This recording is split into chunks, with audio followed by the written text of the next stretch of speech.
Les gens pensent que le fait d'avoir beaucoup de biens, ça veut dire qu'Allah il t'aime. Et ils pensent que si tu es pauvre, ça veut dire qu'Allah il t'aime pas. Et Allah il dit non, c'est faux. Allah il donne à celui qu'il aime comme il donne à celui qu'il n'aime pas. Et il peut priver celui qu'il aime comme il peut priver celui qu'il n'aime pas. Le fait d'être riche, ça ne veut pas dire qu'Allah t'aime, et le fait d'être pauvre, ça ne veut pas dire qu'Allah te déteste. C'est une erreur de penser cela. Donc, pourquoi je vous ai pris cet exemple?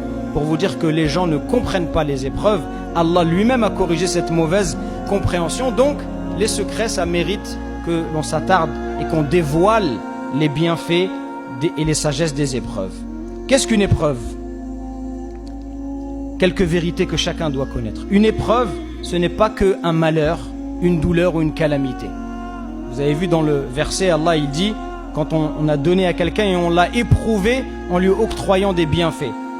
L'épreuve, elle peut être douce, elle peut être agréable, elle peut être même recherchée ou demandée.